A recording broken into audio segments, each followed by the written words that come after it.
This receiving room in all of the SEC is set to be the most dominant group that has put on the field in the SEC. Today, we're going to discuss the top receivers in the SEC and what are they going to contribute in 2024. What's going on, ladies and gentlemen? My name is Lucas Hill here of SEC Unfiltered. We have a very special video for you today. Make sure you check us out on every social media over at Instagram, Facebook, X, and TikTok over at SEC Unfiltered. Also, subscribe to the YouTube. Check out the podcast version over at secunfiltered.com. Make sure you turn on the bell notifications for every time we post a new video. Today's video is going to be brought to you by our good friends over at SeatGeek. Go over to SeatGeek.com or download the SeatGeek app on your Android or Apple device and use code SECU for $20 off your first purchase. That's code SECU. Get yourself a nice $20 off. So coming in, and this is not going to be in any specific order. These are just my picks for the best receivers in the SEC. And we're going to start it off with Cam Coleman. He's a freshman, I know. He hasn't yet stepped on the field during an actual game other than spring practice. But this guy is going to be a star. Five-star prospect from Phoenix City. I think he's the first five-star that Auburn has got in quite a while. This was a huge win for Hugh Freeze and the Auburn Tigers, and he's going to be an immediate impact on the Auburn offense. He's going to get plugged in and probably be the number one receiver on the field for the Tigers. It's a perfect weapon for Peyton Thorne going into 2024. And this is a guy, 6'3", looks like a ready-made player from a physical standpoint. And when you look at this guy, when you saw him at practice, they were blown away by his ability to make catches in traffic, was very physically competitive with veteran defensive backs and guys that have been around football for a long time. Compared him to Julio Jones.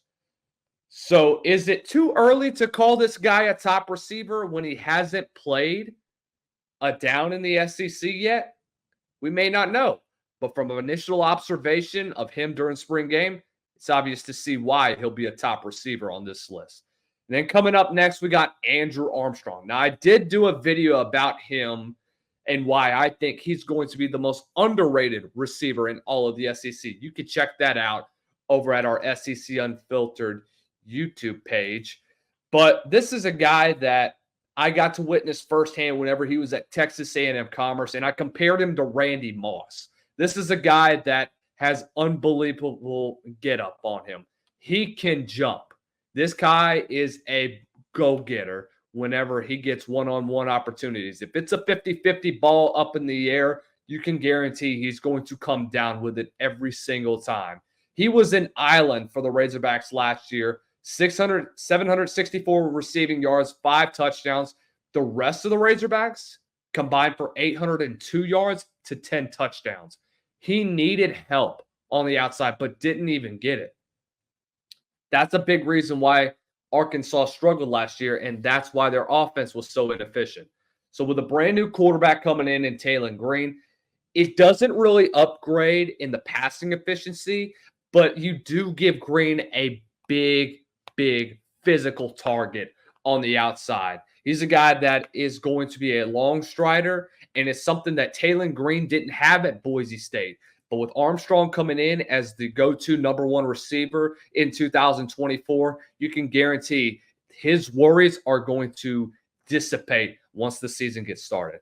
Coming up next, it's London Humphreys, who is now with the Georgia Bulldogs. Now, it's hard to evaluate Humphreys whenever he was at Vanderbilt last year, of all places. This is a guy that only had 22 catches last year, but turned into 439 yards receiving, just under 20 yards a catch. 6'3", he is a burner. He's going to be ending up opening defenses on the outside as a transfer to the Bulldogs.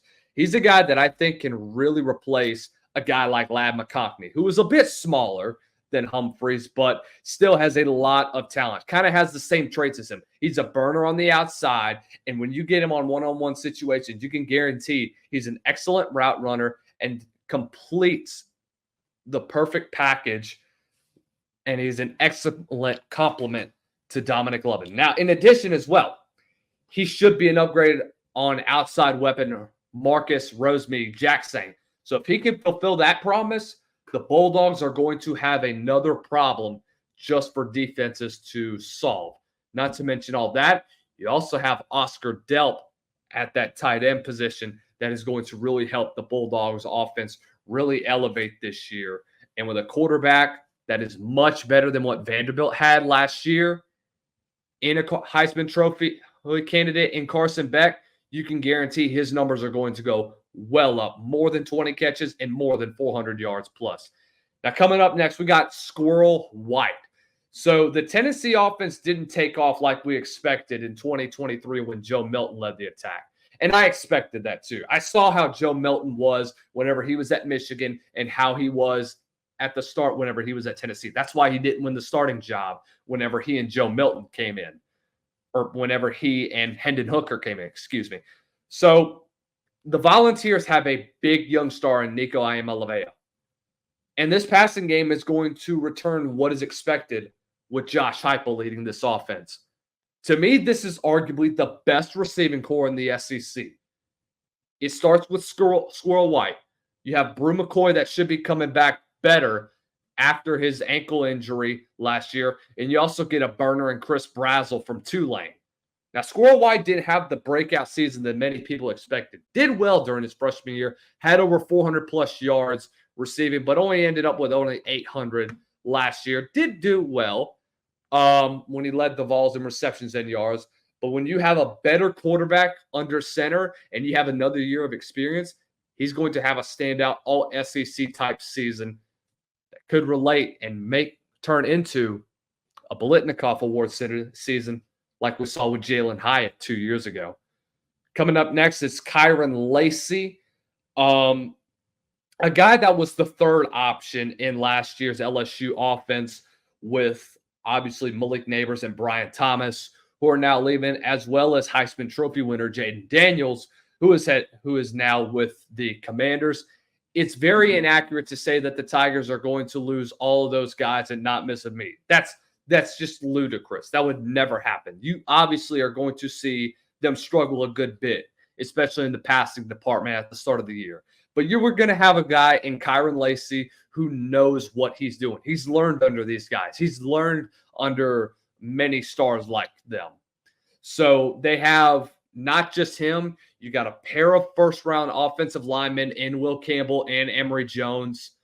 But it's also unfair to say that LSU is barefoot of talent on offense in 2024. So not only do you have those offensive linemen, you have a great quarterback that is very capable in Garrett Nussmeier that performed well against Wisconsin and that great defense that they had last year in the bowl game. Not only do you have that, you have Kyron Lacy, you have CJ Daniels, who could be a number 2 option, who has the opportunity to be the number 1 receiver. I think him and Lacy are going to split being the number 1 guy.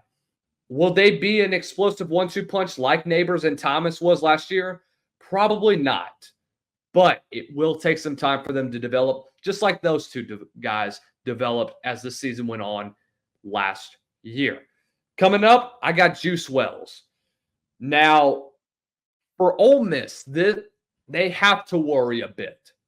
They don't know what version of Juice Wells they're getting. Now, last year's version didn't play a lot. And there were a lot of rumors that Wells was more than healthy enough to get on the field later in the season for the Gamecocks. But part of it felt like, oh, he just quit. He was ready for the season to be over. But for the 2022 version, he was a terrific weapon. Led the Gamecocks team that won 8 games that year, caught 68 passes, 928 yards, 6 touchdowns. Didn't have a lot of help around him, but still performed at a high level. He isn't a big target, but he makes up for that with the explosive ability after the catch. When you join one of the country's best wide receiver rooms, and we'll get to one of their receivers later on in this list, along with Jordan Watkins and along with Trey Harris, this is a very explosive group. I think they're second behind what Tennessee has because Tennessee has a bit more experience. But at the same time, this is going to be a very good receiving core And I think Juice Wells is just going to further elevate how this offense is going to perform. Will he be the number one guy? Probably not, but he's still going to be an effective receiver like he was at South Carolina. Coming up, I got Isaiah Bond. Now, when you lose Xavier Worthy, who got a guy that was the fastest player in the NFL Combine, then you go into the transfer portal and you find replacements. You get Silas Bolden, you get Isaiah Bond. This guy is very talented. A guy that only had 4 touchdowns last year compared to 668 yards for the Tide. Now, he didn't have a great system in place, especially when you had Jalen Milroe, who was very inconsistent during the first half of the season. And it didn't have a good offensive system that didn't cater to his vertical threat ability. But the production was still very good for him. He's in a system that knows exactly how to use his speed. When you have a quarterback like Quinn Ewers that's going to get the most out of him, and in Steve Sarkisian's offense, this guy's just going to take off. You can guarantee 1,000-yard season from him. Coming up, I got Nick Anderson. So his redshirt freshman campaign was really, really successful. Here's a guy that was a blue chip recruit, averaged 21 yards of reception, and had 10 touchdowns last year for the Sooners. Had 100 yards against Tulsa, 100 yards against UCF, and 119 in the win against West Virginia, including 73+ and a touchdown in their loss to Arizona in the Alamo Bowl. But the expectation is that Anderson's target share is going to just increase more with Jackson Arnold. And you have Drake Stoops exhausting his eligibility. You have a guy that is going to be a leader next year. He's got a year underneath his belt. He's got some great weapons that he can work with Deion Burks, with Andrell Anthony, who is going to be coming off of his ACL tear. Will be back better than ever this year. And you add a transfer and Bauer Sharp as a tight end. To me, that's probably the most complete skill set of weapons, maybe in all of the SEC. And Anderson's just going to further elevate his game this upcoming year. Trey Harris. For Ole Miss, I already mentioned how Ole Miss is going to either be the second best or they could be tied with Tennessee for the best receiving core in all of the SEC. He's a guy that's 6'2", more than 200 pounds. This is one of the best big play receivers in the country. He's a guy that transferred from Louisiana Tech before the 2023 season, excelled immediately in the SEC. 54 receptions for nearly 1,000 yards, had 8 touchdowns. When you get a quarterback like Jackson Dart, Lane Kiffin's offense, Harris is going to have ample opportunities to showcase his skills. Here's a guy that averaged 18.2 yards a reception. I mean, he had over almost 150 against the number 1 defense in all of college football in the bowl game against Penn State in the Chick-fil-A Peach Bowl. He had 213 against Texas A&M, another big-time defense in the SEC. So this is a very dominant receiver. He's going to be a Biletnikoff Award finalist. There's no doubt about that if he keeps this up. But he's not going to be like Luther Burden, who is my pick to be not just the number 1 receiver in the SEC, the number 1 receiver in all the country, in my pick for the Biletnikoff Award winner. Going to be the first receiver taken off the board in the 2025 draft. It's amazing how 6 of the last 10 Biletnikoff Award winners has come from either Alabama or Georgia or LSU. Here's a guy that only dropped 4 of his 94 targets during his sophomore year. Had 725 yards after the catch in 2023. 86 catches for over 1,000 yards, 9 touchdowns last year. Guess who's back to throw for him? None other than Brady Cook. He had 10 games with at least 1 catch of 25 or more yards.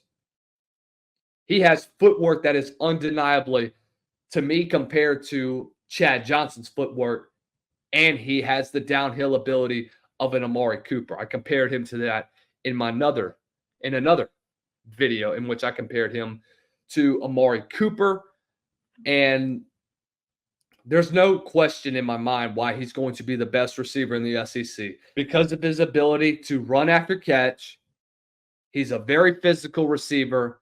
And that there, ladies and gentlemen, is why Luther Burden is going to be the best receiver in the SEC and why others behind him, it's going to be hard for them to follow up in his footsteps and try to reach to the top. But there's no doubt in my mind that this is going to be the deepest receiving class in all of the SEC.